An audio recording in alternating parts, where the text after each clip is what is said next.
This happened to me about 3 years ago, back when I was still in that stupid phase of exploring abandoned places with a camera in my hand thinking everything would turn into a cool video for the internet. I lived near Detroit at the time, and two of my friends, Chris and Nolan, were completely obsessed with abandoned hospitals, old factories, and any closed building that had some strange history attached to it. The hospital in this story was well known in the area, because part of it caught fire in the 90s and was eventually abandoned for good afterward. Everyone said the place had been empty for decades. There were rumors that homeless people sometimes got inside, but most people treated it more like an urban legend than something real. The building sat in a partially abandoned industrial area outside the city, surrounded by overgrown trees and cracked parking lots with weeds pushing through the asphalt. We decided to go in there on a Saturday night because Chris wanted to record footage for his small YouTube channel. Nothing major, just videos exploring abandoned places with flashlights and cameras. Honestly, I wasn't even that excited to go that day because I had worked early and was tired, but I agreed mostly for the idea of getting out of the house a little. We arrived close to midnight, and even in the dark you could already tell how absurdly massive that hospital was. The main building was enormous, several connected wings, broken windows, and sections completely burned from the old fire. The wind made strange sounds passing through the exposed metal structures, and you could hear water dripping somewhere even from outside. The entrance we used was along a partially destroyed side near what used to be the ambulance area. There was a torn fence where other people had clearly entered before. The moment we stepped inside, I immediately noticed that heavy smell typical of buildings abandoned for a very long time. Dust, mold, damp concrete, and something metallic in the air that smelled like wet rust. Our flashlights illuminated massive hallways full of broken glass, overturned old chairs, and faded signs still hanging on the walls. The hospital was much bigger than it looked from outside. In some hallways you could see dozens of doors disappearing into darkness. And the worst part was the silence. Not normal, empty building silence. It was that heavy silence where every footstep echoed way too far. Chris immediately got excited filming everything while Nolan kept joking around trying to make the atmosphere feel less creepy. I laughed along, but honestly, I had already been uncomfortable since the first few minutes. Not because of supernatural fear or anything like that. The place just felt wrong. At one point we reached a wing partially destroyed by the fire, and you could still see black smoke marks spread across the ceiling. Some walls had literally melted near the old operating rooms. While we walked through that area, I started noticing small details that didn't match complete abandonment. Some relatively new plastic bottles on the floor, snack wrappers, fresh cigarette butts near a staircase. Nothing alarming by itself, but enough to create the feeling that maybe we weren't the only people going in there lately. We kept exploring anyway because honestly, up to that point it still seemed like signs of other urban explorers or occasional homeless people. Chris was completely focused on filming and insisted on entering practically every room that was still accessible. In some places, the floor made strange noises under our feet, especially near the burned sections, so we had to walk slowly to avoid unstable spots. Nolan found an old wheelchair tipped over in a hallway and started joking around, pushing it through the dark to scare us. I remember laughing nervously because every sound in that hospital echoed absurdly far. At one point, we climbed to a wing that looked like it had been used for examinations and smaller patient rooms. The doors still had partially visible numbers and some old medical signs hanging crooked on the walls. That's when I started noticing a different smell in the air. It wasn't just mold and dust anymore. There was a smell of recent cigarette smoke. Very faint, but clearly recent. I mentioned it to the others, and Chris joked that maybe we had found smoking ghosts. Even so, he noticed it too after a few seconds. We followed the smell down the hallway until we reached an old examination room partially open. The door was crooked, like someone had forced their way through it many times. And when we pointed our flashlights inside, everyone immediately went silent. Inside the room was a mattress on the floor.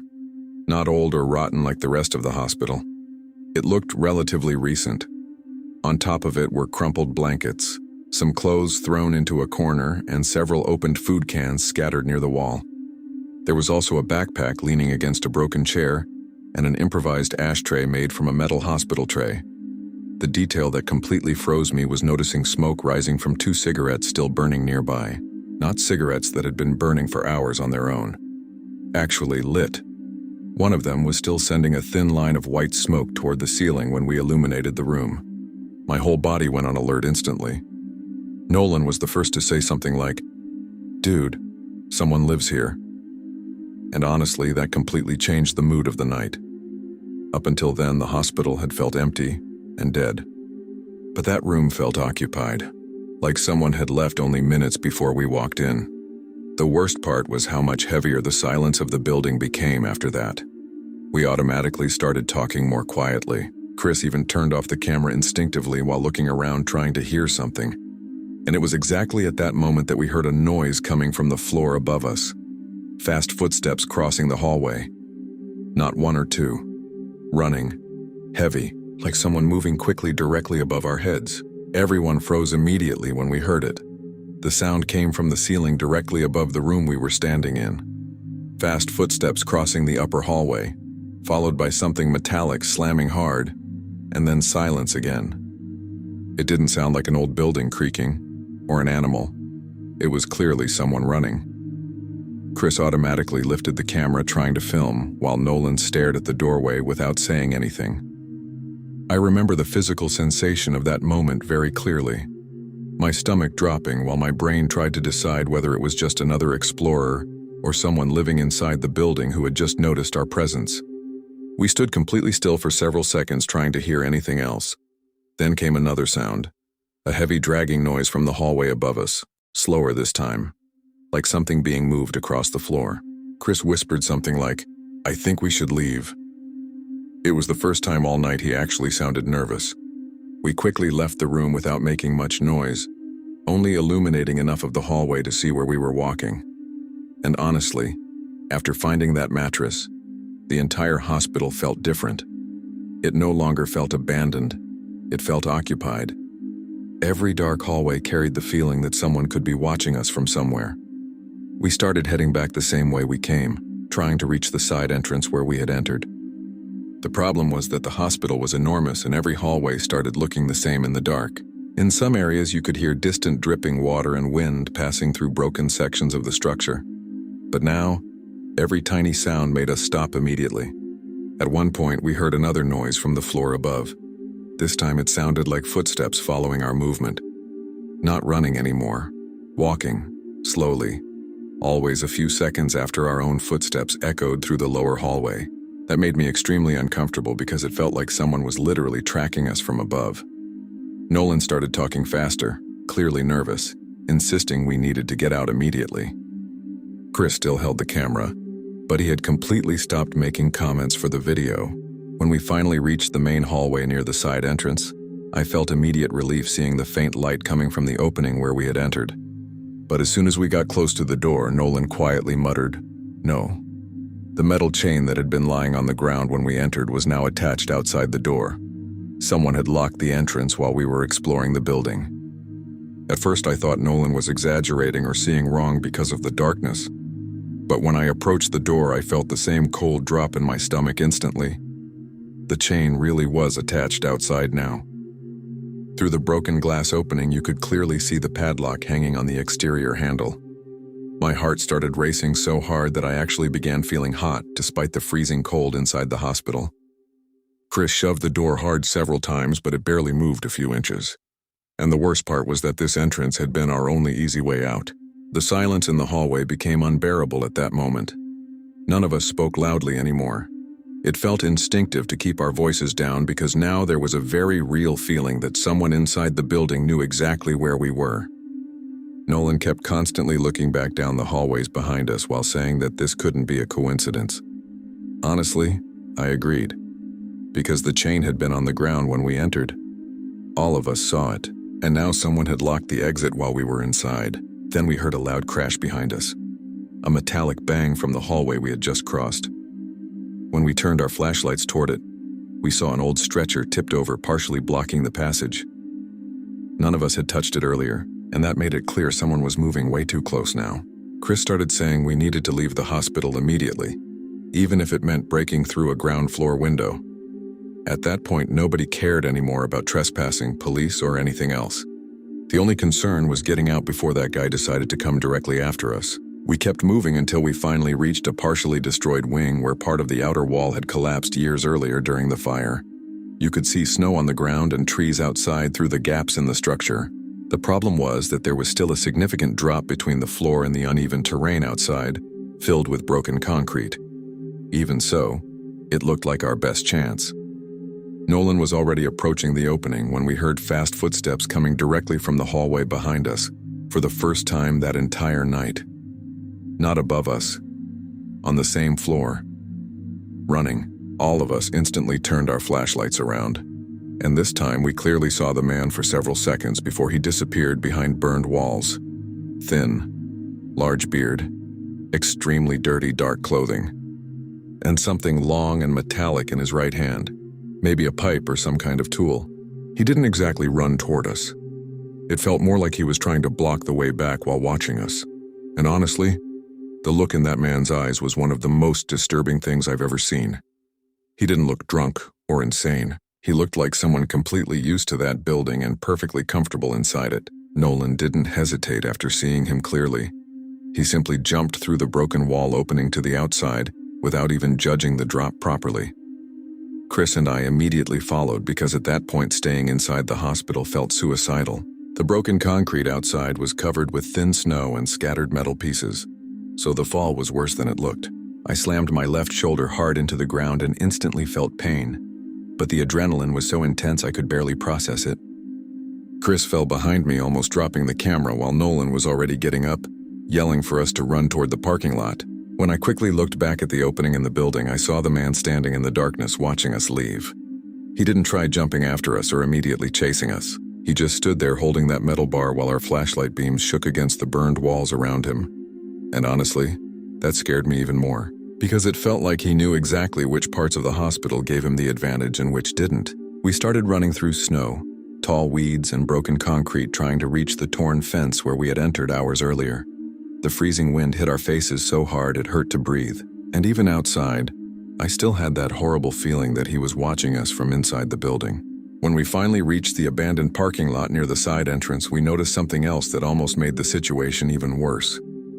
Nolan's car was unlocked, and one of the back doors was open.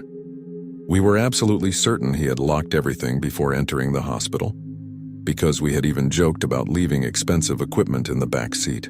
Nothing appeared stolen, but the interior had clearly been searched through. Open backpacks, papers scattered on the floor, and the glove compartment completely rummaged through. Nolan went pale the moment he saw it.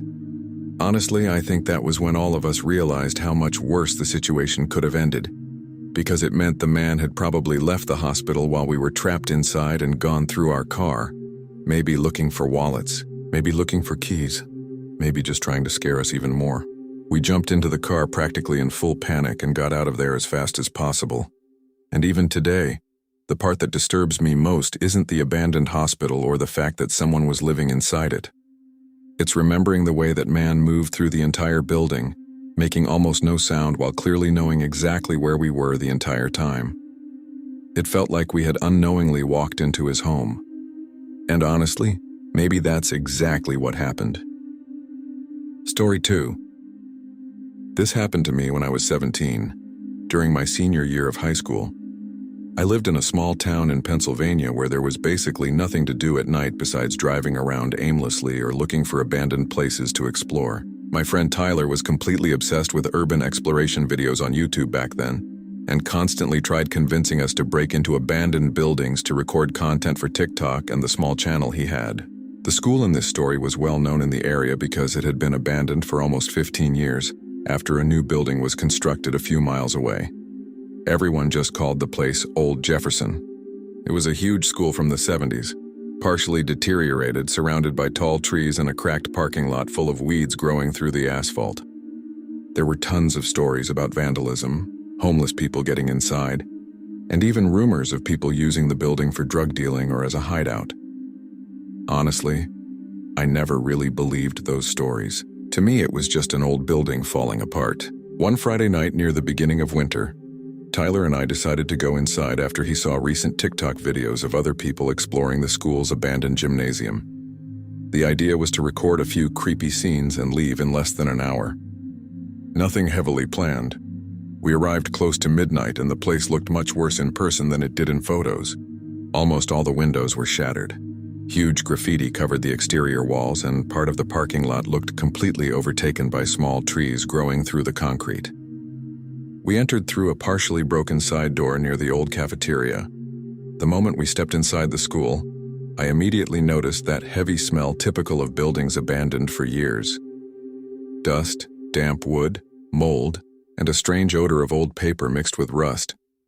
Our flashlights illuminated huge hallways filled with rusted lockers, ripped posters still hanging on the walls, and chunks of ceiling scattered across the floor. The silence inside was insane. Even speaking quietly, our voices echoed through the entire corridor. Tyler was excited, recording everything while making comments for the camera.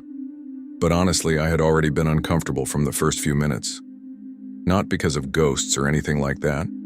The building simply felt occupied somehow.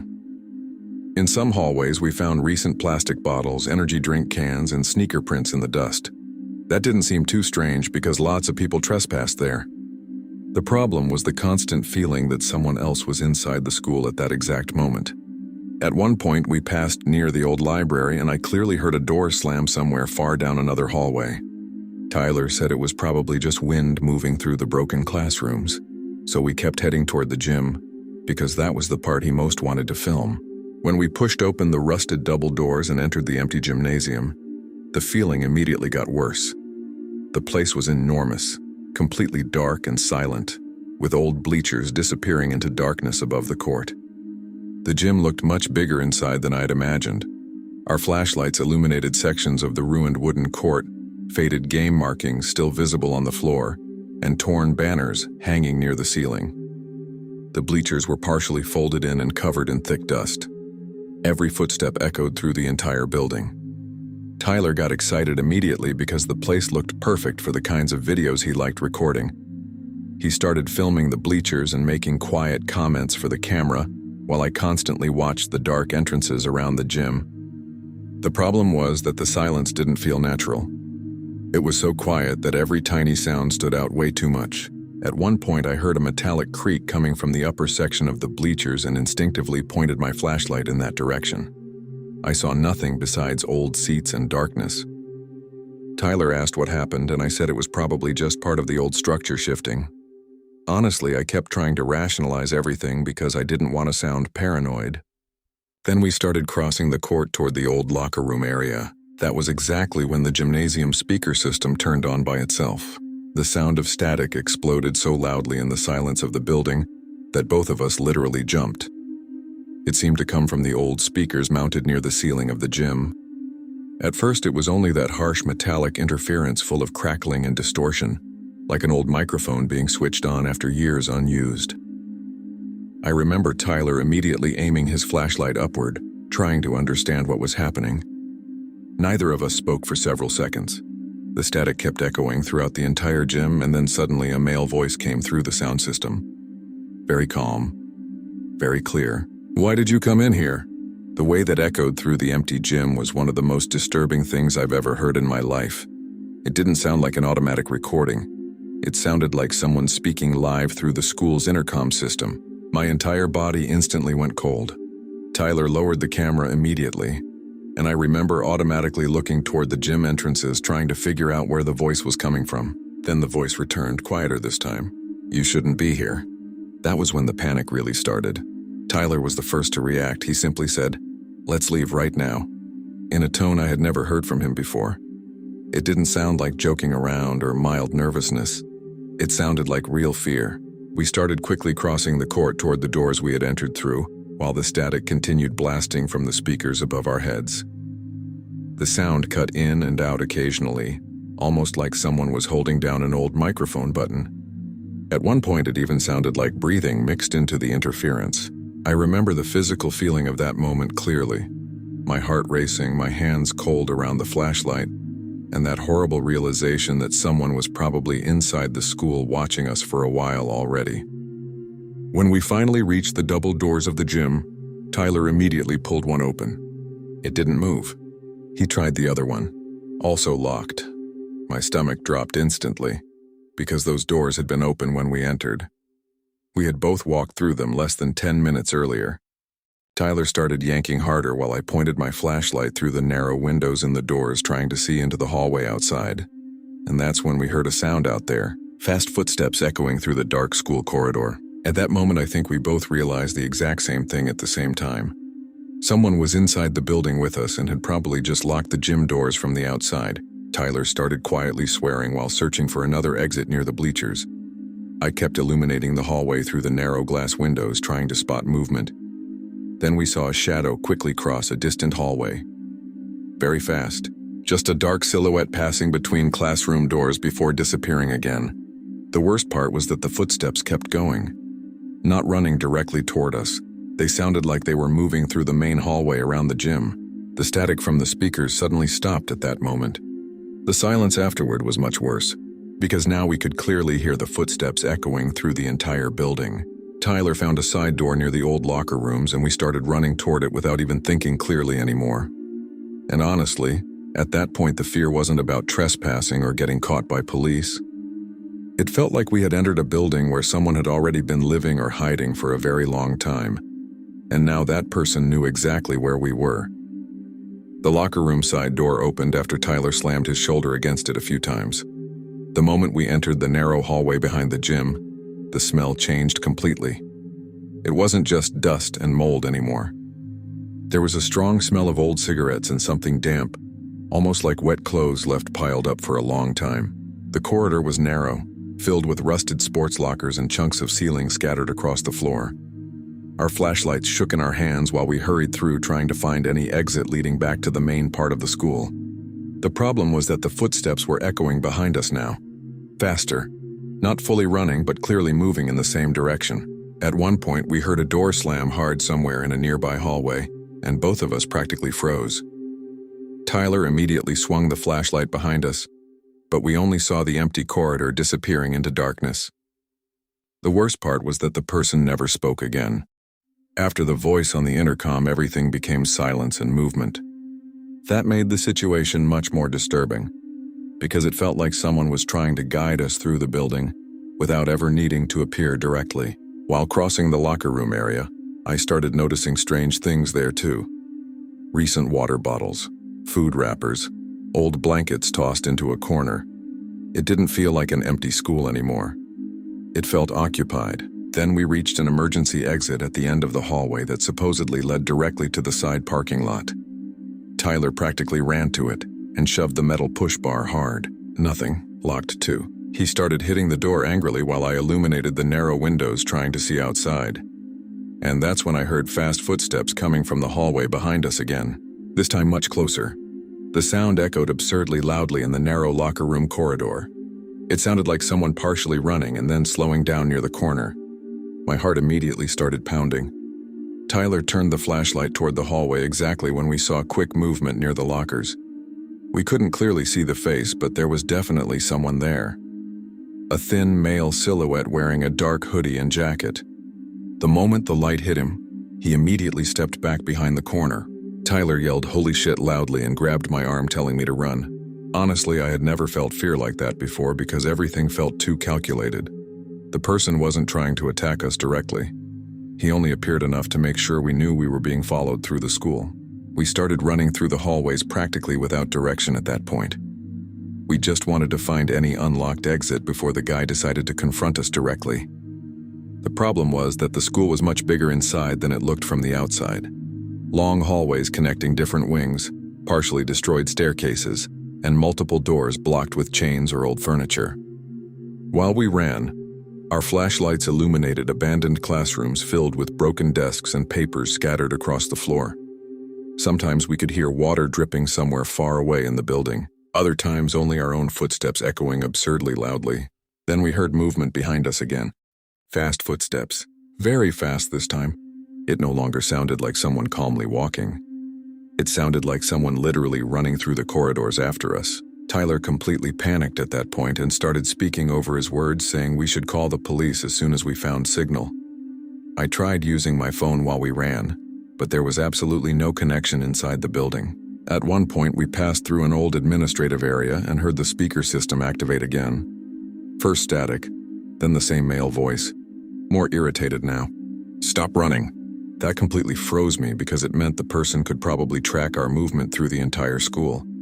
Maybe using administrative offices or some area where the intercom system still worked. Tyler practically yanked my backpack when he heard the voice, and we started running down a partially dark side staircase toward the ground floor. The railing was freezing cold and covered in thick dust. As we descended, the footsteps behind us became more distant for a few seconds, but still audible somewhere on the upper floor.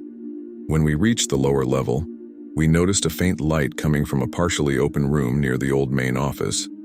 It wasn't flashlight light. It was fixed, yellowish, and very dim. That immediately made both of us even more nervous because it meant someone was actually using part of that building. Tyler wanted to ignore it and keep searching for an exit. But while we passed the doorway, I instinctively looked inside. And honestly, that was one of the most disturbing moments of the entire night.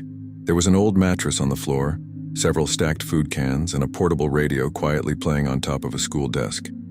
It was obviously a place where someone regularly slept inside the school. The worst part was realizing the setup looked recently used. There was a metal mug still releasing faint steam beside the radio, and a jacket tossed over the mattress like someone had left only minutes earlier. My whole body instantly went cold. Tyler looked at it for less than 2 seconds before simply saying, "We need to get out now." And honestly, I completely agreed. That school was not truly abandoned. Someone lived there, and it was probably the same person using the intercom system and following us through the hallways. We quickly left that administrative area, trying to find any exterior door still unlocked. While crossing another dark hallway, we heard the static from the speakers again, somewhere distant in the building. This time, no voice came immediately. Just that metallic interference echoing through the empty corridors. Then footsteps. Very fast, close again. They sounded like someone descending a staircase behind us. Tyler quickly turned the flashlight backward and illuminated movement at the end of the hallway. A dark silhouette passing between doors before disappearing again. That was enough to make both of us literally start running without even trying to stay quiet anymore. The adrenaline was so intense at that point that I barely remember exactly which hallways we crossed afterward. I only remember the flashlight shaking, doors slamming from the wind, and our footsteps echoing absurdly loudly through the entire building. At one point, we found a side exit partially blocked by stacked old tables. Tyler practically threw everything aside without thinking. When he pulled the metal push bar this time, the door finally opened a few inches. The freezing night air immediately rushed through the gap, and I think I had never felt so relieved in my life. Both of us started forcing the opening wider, while the static from the speakers grew louder again behind us. And then the voice returned one last time, very calm, very close. "Don't come back here." The way that echoed through the entire school gave me chills all over my body. We managed to open enough space to squeeze out and practically fell into the thin snow near the rear parking lot of the school. We ran to Tyler's car without really looking back. But before getting inside, I instinctively glanced toward one of the second-floor windows of the school. And I swear I saw someone standing there watching us in the dark. You couldn't make out a face or details. Just a motionless silhouette behind shattered glass while our flashlight beam shook across the building. Tyler pulled out so fast that we almost slid, leaving the snowy parking lot full of potholes and cracked asphalt. Neither of us said absolutely anything during the first few minutes. The car radio was off, and all you could hear was our heavy breathing and the tires moving across the wet road. I kept constantly checking the mirrors, irrationally expecting to see someone leaving the school or a car following us. My heart took a very long time to calm down after running through those hallways. At one point, Tyler finally said something like, "Dude, that wasn't just some normal homeless guy." Honestly, I agreed, because the behavior of that man felt way too organized. He knew how to use the school's speaker system, knew the hallways perfectly, and seemed to control which doors were open or locked. And the most disturbing feeling was realizing he had probably been watching us from the moment we entered the building. Maybe even before we reached the gym. When we finally stopped at a gas station about 20 minutes later, both of us looked completely destroyed. Tyler sat on the hood of the car trying to catch his breath while I finally got signal on my phone. The first thing I did was search for recent information about the school. That's when we found things that honestly made the situation even worse. There were old reports on local forums about people hearing voices through the abandoned school's speaker system late at night. Most people treated it as urban legend or explorers playing pranks. But there were also comments mentioning a man living hidden inside the building for years. Some people said he was a former school employee. Others claimed he was a war veteran with mental health problems occupying abandoned sections of the building and threatening anyone who entered. I have no idea what was actually true, but after that night I started believing someone genuinely lived inside that school and did everything possible to keep intruders away without directly confronting them. And honestly, looking back now, I think we were lucky that all he wanted was to scare us into leaving, because the part that still bothers me most today wasn't the voice through the speakers or the locked doors. It was the constant feeling that the man was always just a few hallways behind us, watching our movements in the dark while we ran blindly through a building we didn't know. It felt like we had entered the territory of someone who knew every inch of that school far better than we ever could. Story 3. This happened to me in the summer of 2022, when I still lived in a small town in Alabama near Montgomery. I had just finished high school, and back then I went out almost every night with two of my friends, Derek and Mason, because none of us really had much going on besides temporary jobs in college starting a few months later. We spent a lot of time driving around aimlessly, sneaking into abandoned places and looking for anything remotely exciting to do late at night. The place in this story was an old municipal baseball park that had been closed for many years after they built a new sports complex near the highway. Everyone in town knew that old stadium because it sat isolated in a wooded area behind a nearly abandoned industrial neighborhood. There were plenty of rumors about homeless people living hidden inside there, especially underneath the metal bleachers and in the old equipment storage rooms. Honestly, I never paid much attention to it. I thought it was just typical small-town exaggeration. One Friday close to midnight, Derek suggested we go in there to explore and record a few funny videos for Instagram. It sounded stupid enough for us to immediately agree. So we grabbed his car and drove to the stadium. The place looked way worse in person than I remembered from childhood. The parking lot was full of weeds growing through the asphalt, all the old field lights were completely dead, and part of the entrance fence had collapsed entirely.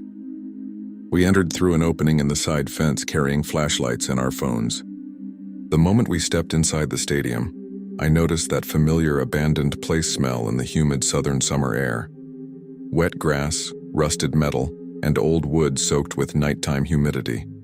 Parts of the field were completely overtaken by tall weeds, and the bases barely even existed anymore. The silence inside felt way too strange. Even with cicadas and wind in the surrounding trees, the stadium somehow felt muffled. The huge metal bleachers stood on the opposite side of the field and looked much larger in the dark. Some sections were bent or partially collapsed. Derek kept joking that the place looked like a bad movie set, while Mason filmed everything with his phone. Honestly, I had already been uncomfortable since we entered because the place felt occupied somehow. Not because of ghosts or anything supernatural. More like someone could actually be using the place hidden away from the town. At one point, we found recent food wrappers near the old ticket booth and an old camping chair folded behind a wall. That immediately changed the mood, because someone was clearly still spending time inside the stadium. Even so, we kept walking toward the bleachers because Derek wanted to climb to the highest row to film the entire field from above. Climbing those bleachers in the dark was much more uncomfortable than I expected. The metal groaned with every step and the sound echoed through the entire empty stadium. Our flashlights illuminated endless rows of rusted seats covered in dirt, dry leaves, and old cans scattered through the walkways. Derek kept trying to joke around, but you could tell he was starting to get quieter the higher we climbed. Mason stayed a few steps behind filming with his phone while I walked ahead illuminating the side aisles. The problem was the constant feeling that someone was watching us from somewhere inside the stadium. Sometimes I instinctively pointed my flashlight toward the darkest sections of the bleachers without even realizing why. When we finally reached near the highest row, Derek pointed his flashlight upward and immediately stopped talking. I followed the beam and saw it too. There was a man sitting alone in the very last row of the bleachers staring directly at us. Completely motionless, the guy wore a dark hoodie and looked extremely thin.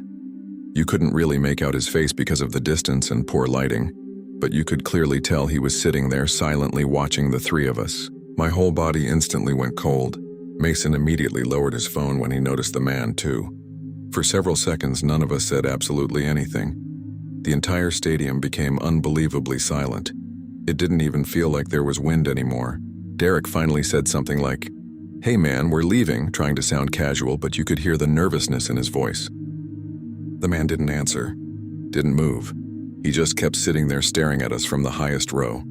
Honestly, that was much worse than if he had yelled or threatened us. His silence made everything stranger.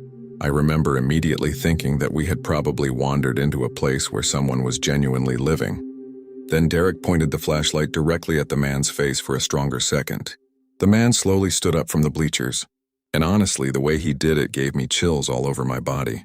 Too calm, too slow, like he wasn't scared or surprised by our presence at all. Instinctively, I moved the flashlight away for a second because the situation had become way too uncomfortable. And when we pointed the lights back toward the top row, he had completely disappeared. Immediately, all three of us started sweeping the bleachers desperately with our flashlights, trying to understand where he had gone. The problem was that there were several narrow exits between the metal rows and dark corridors leading behind the structure. Derek called out to the guy a few times, asking if he was still there, but there was no response at all. Just silence. And honestly, that made the situation much worse, because it didn't make sense for someone to disappear that quickly without making almost any noise on the metal bleachers. Mason started saying we should leave immediately, and for once nobody disagreed. We began descending the metal steps quickly, trying not to lose sight of the surrounding corridors, and that was exactly when we heard the first sound coming from underneath the bleachers. Running footsteps, very fast. The metallic sound echoed directly beneath our feet. It sounded like someone moving through the lower structure, matching our descent exactly. All three of us automatically stopped and looked at each other because the sound was impossible to mistake. It didn't sound like an animal or wind. It was clearly someone running over concrete and metal underneath the bleachers. The worst part was realizing the footsteps stopped whenever we stopped, and started again the moment we began moving. That immediately made my heart start racing. Derek sped up, going down the steps while frantically shining his flashlight through the spaces between the metal structures, trying to see someone underneath. But all we could see were shadows, rusted pillars, and dark corridors crossing beneath the bleachers. As we descended, the footsteps perfectly matched our movement, running underneath the structure at the exact same speed as us. The sound echoed so loudly through the metal that it seemed to come from multiple directions at once. At one point, Mason almost slipped on the steps because he had started genuinely panicking, and honestly, I was close to panicking too, because the person never clearly appeared. They just kept running beneath the bleachers, matching our exact pace. When we finally reached the lower area near the field, we heard a loud metallic impact directly underneath the section where we stood. It sounded like someone slamming a hand or object against the metal support beams. The sound echoed through the entire stadium, and immediately afterward, everything went silent again. After that metallic impact, all three of us froze completely for several seconds. The entire stadium felt quiet again, but now it was a much worse kind of silence because we knew someone was underneath there with us. Derek kept frantically illuminating the spaces beneath the bleachers while Mason repeatedly said, "Let's go right now." Honestly, I had never seen Mason that scared before. The lower section of the bleachers looked like a maze of metal pillars, narrow corridors, and completely dark old storage rooms. Anyone living there could move around easily, while we could barely see a few feet ahead. Then we heard movement beneath the structure again, only this time slower. Walking footsteps, heavy. They sounded like they were moving through one of the internal corridors parallel to our path toward the stadium exit. The problem was that we couldn't see the person, only hear them moving alongside us, matching our exact route. Derek quietly told us to keep walking without running because maybe the guy just wanted to scare us. But honestly, the way those footsteps matched our movement felt far too intentional to be coincidence. And the worst part was that sometimes it felt like there was more than one person underneath the bleachers. We quickly started crossing the side of the field toward the broken fence where we had entered. The empty parking lot was visible beyond the exit, and at that point it was practically the only thing keeping us calm. But while we walked, we heard the footsteps accelerate again beneath the metal bleachers beside us. Running again, very fast. The metallic sounds violently echoed through the structure. It felt like whoever was inside there was sprinting back and forth, matching our movement from the inside. At one point, I clearly heard something slam against one of the metal fences directly beside the outer walkway we were using. Mason literally let out a short scream. Derek immediately pointed the flashlight in that direction, and for 1 second we saw movement between the pillars. You couldn't make out a face, but someone was definitely standing there, partially hidden behind the structure, staring at us. The moment the flashlight hit them, The silhouette quickly disappeared back into darkness. And then the footsteps started again. Closer now, not just parallel anymore. They sounded like they were heading toward the stadium exit ahead of us. That was when Derek told us to run and stop looking back. And honestly, I don't think any of us needed to hear it at that point. The fear had already turned into pure instinct. The three of us started sprinting across the field while our flashlights shook wildly in our hands, illuminating patches of tall grass and cracked concrete. The sound of footsteps beneath the bleachers kept following us, but now they sounded even faster. At one point, it felt like the person was literally racing to reach the exit before we could. The worst part was that the entire stadium echoed like crazy, so every metallic impact sounded much closer than it really was. When we finally got close to the broken fence near the parking lot, I heard a loud noise behind us on the field, like someone rapidly descending the metal bleachers. Derek instantly turned his flashlight in that direction while we were still running, and for less than a second, we clearly saw a silhouette moving near the old home team dugout. Thin, hunched over, moving way too fast in the darkness. That was enough to make all three of us practically explode toward the exit. When we crossed through the broken fence and reached the abandoned parking lot, the sounds finally stopped. Completely, no footsteps, no metal banging. Only wind through the trees and our heavy breathing while we tried catching our breath.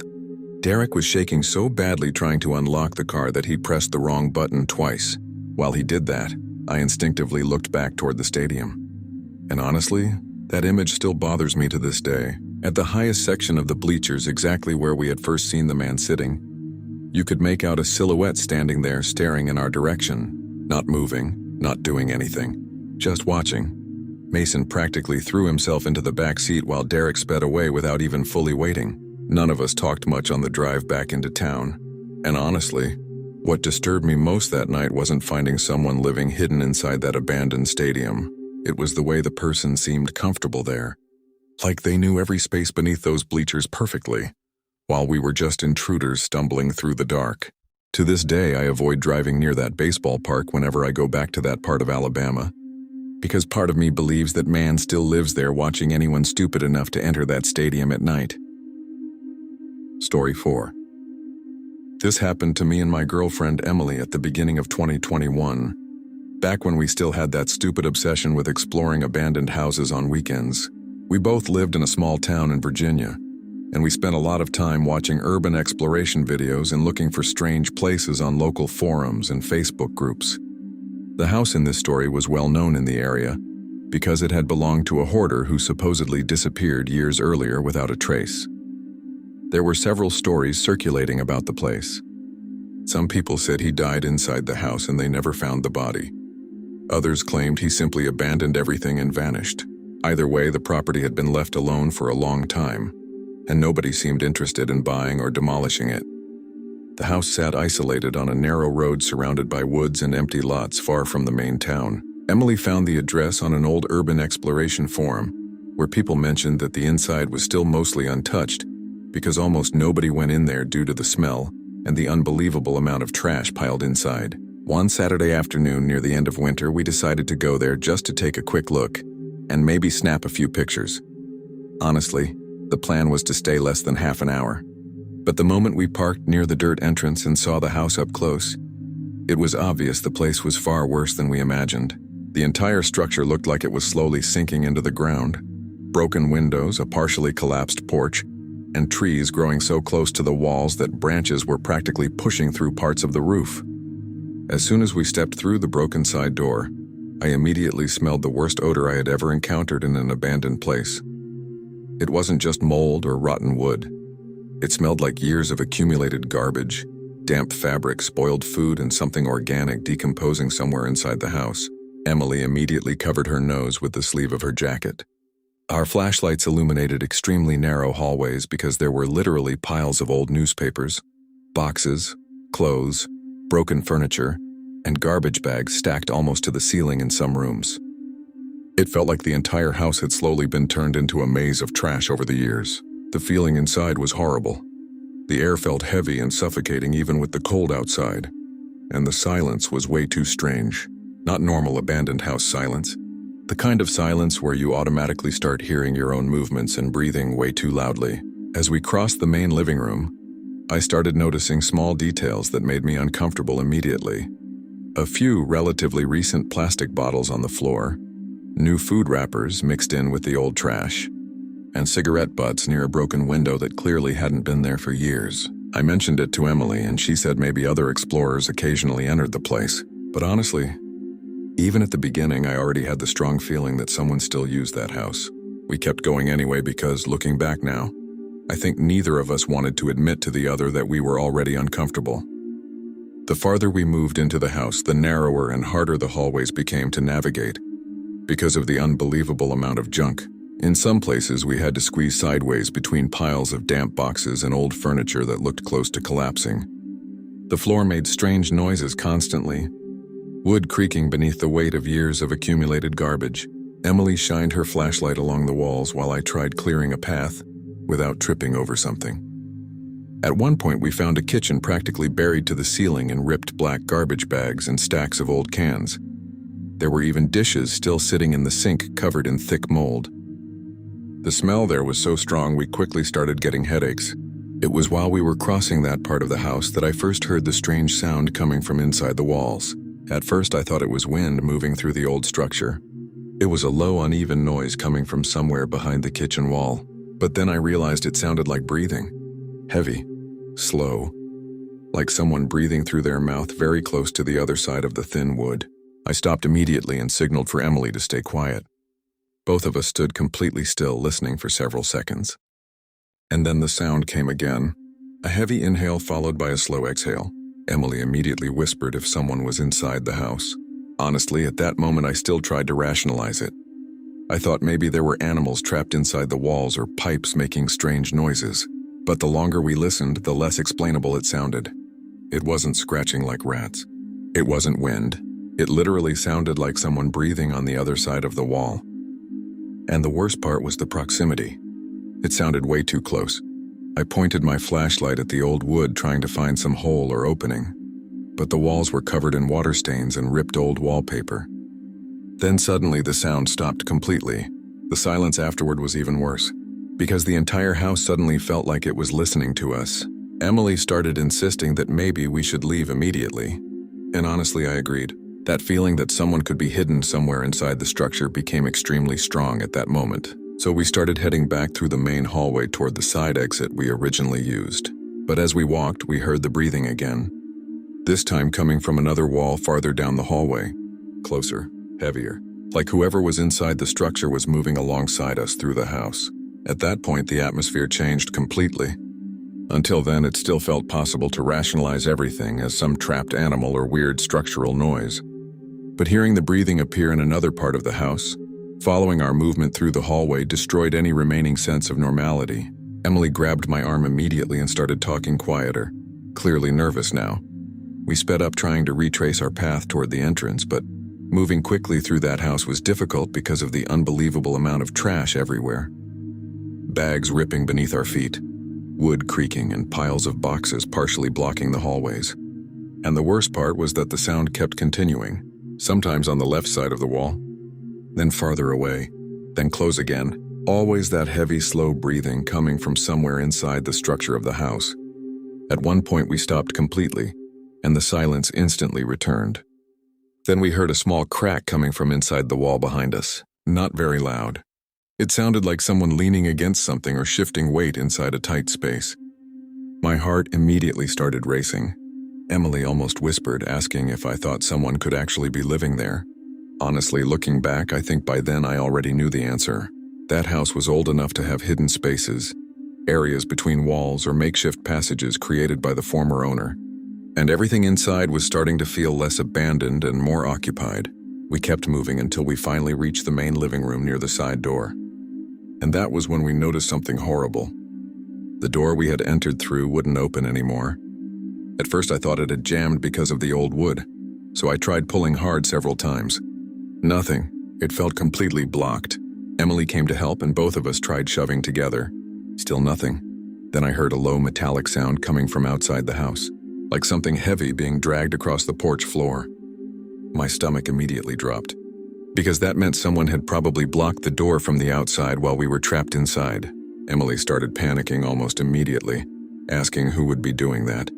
And honestly, that was the moment I fully realized how bad the situation actually was. We were trapped inside a house full of narrow hallways, piled trash, and walls where someone was clearly moving around without us being able to see them. Then we heard a new sound coming from the dark hallway behind the living room. Footsteps, extremely slow, wood creaking gradually beneath human weight. Not running, not trying to hide, just slowly walking toward us through the darkness of the house. The silence after those first footsteps was one of the worst things I've ever felt, because there was no doubt anymore that someone was inside the house with us. Emily stood completely frozen beside me, gripping my arm tightly, while both of us stared into the dark hallway. Our flashlights shook in our hands, illuminating piles of old newspapers, broken furniture, and peeling walls along the narrow passage. Then we heard another step, closer. The wooden floor creaked slowly, like someone casually walking through the house with absolutely no hurry. And honestly, that was worse than if the person had been running or screaming. It felt like someone completely comfortable there. Someone who knew the structure of the house far better than we did. Emily started whispering that we needed to find another exit immediately. So we gave up on the side door and crossed the living room toward a broken window near the old dining room. The problem was that the entire house suddenly felt designed to trap us. Hallways too narrow, trash piled everywhere blocking movement, and old furniture making it difficult even to walk fast. As we moved, the footsteps kept coming behind us, slowly, always in the same direction as us. When we reached the dining room, I heard the heavy breathing again, only this time much closer, coming literally from the wall right beside us. The sound was so clear now that it felt like someone was standing on the other side of the wood, breathing heavily just inches from our faces. Emily immediately stepped backward and almost tripped over a pile of damp magazines on the floor. Then we heard a sound from inside the wall, a small dull impact, like a hand or shoulder pressing against the structure from the other side. My heart exploded with adrenaline instantly. I automatically shined my flashlight at the wall, and that was when I noticed something I hadn't seen before. There was a narrow opening between two sections of old wood, partially hidden behind stacked furniture. Too small for someone to pass through normally, but large enough to see darkness on the other side. And honestly, I don't think I've ever felt fear like I did in that moment, staring at that opening, knowing someone was probably hidden inside the walls of that house, watching our movements the entire time. Emily started truly panicking when she saw the opening in the wall. She immediately pulled me away, saying we needed to escape through the window without wasting another second. Honestly, I completely agreed at that point, because everything in that house suddenly made horrible sense. The breathing, the footsteps, the blocked doors. Someone genuinely knew hidden spaces inside the structure, and had probably been watching us since the moment we entered. We started pushing a fallen bookshelf that partially blocked the dining room window. The problem was that everything inside that house felt impossibly heavy and difficult to move because of the moisture and years of accumulated junk. While we struggled to clear space, I heard the footsteps coming down the main hallway again. Closer now, slow, with absolutely no attempt to hide the sound. The floor creaked clearly beneath the person's weight, and then came another even worse sound. A low scraping noise coming from inside the wall behind us, like someone moving through a cramped hidden space inside the structure, following our movements through the house. Emily was almost crying at that point while helping me drag the bookshelf aside. Finally, we moved enough junk to reach the broken window. Cold night air immediately rushed through the opening, bringing a brief feeling of relief. But before we could climb out, we heard a noise directly behind the dining room wall. Very close, close enough to hear fabric scraping against wood. Then a male voice came softly from the other side of the wall. Not loud, not aggressive, just far too calm. "You shouldn't be in my house." Emily literally screamed the moment she heard it, and that completely shattered whatever control we still had left. I pushed her through the window opening first while hearing rapid movement coming from the dark hallway behind the room. It didn't sound like slow footsteps anymore. It sounded like someone approaching quickly. The moment Emily fell outside, I started climbing through the window too. And right then I heard a loud impact coming from the living room. Something heavy slamming into furniture or a wall. I didn't look back. Honestly, I didn't have the courage. I only remember the overwhelming rush of adrenaline through my body while throwing myself through the broken window into the outside yard. We landed in wet grass near the porch and immediately started running toward the car without even stopping to grab the flashlights we had dropped.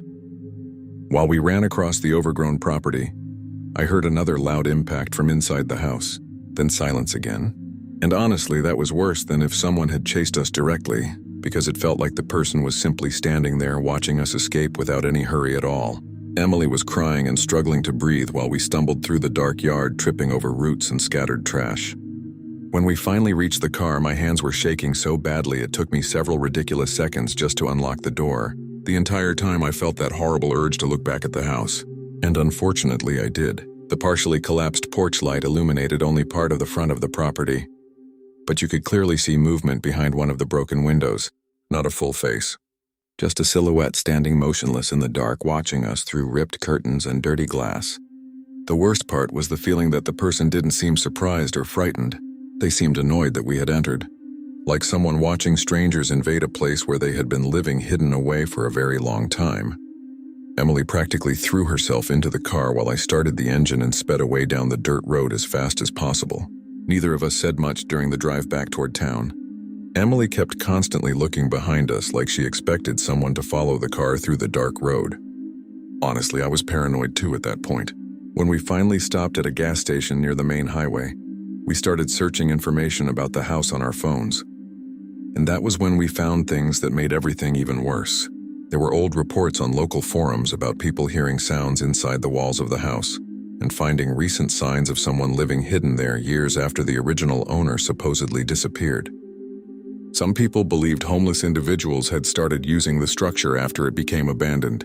Others claimed the original owner may have never really left at all. I have no idea what's true, but to this day, what disturbs me most about that night wasn't the voice in the wall or the blocked door. It was the constant feeling that whoever was inside knew every hidden space in that house while watching our movements the entire time, without us ever being able to see them. It felt like the structure of the house itself was alive around us. And honestly, after that night, I never entered another abandoned house again. Thank you very much for your company until the end. Your support is what gives life to this channel. If these stories have caught you, don't forget to leave your like and comment on your opinion. And if you are not yet part of our community, sign up now to receive the next real horror stories.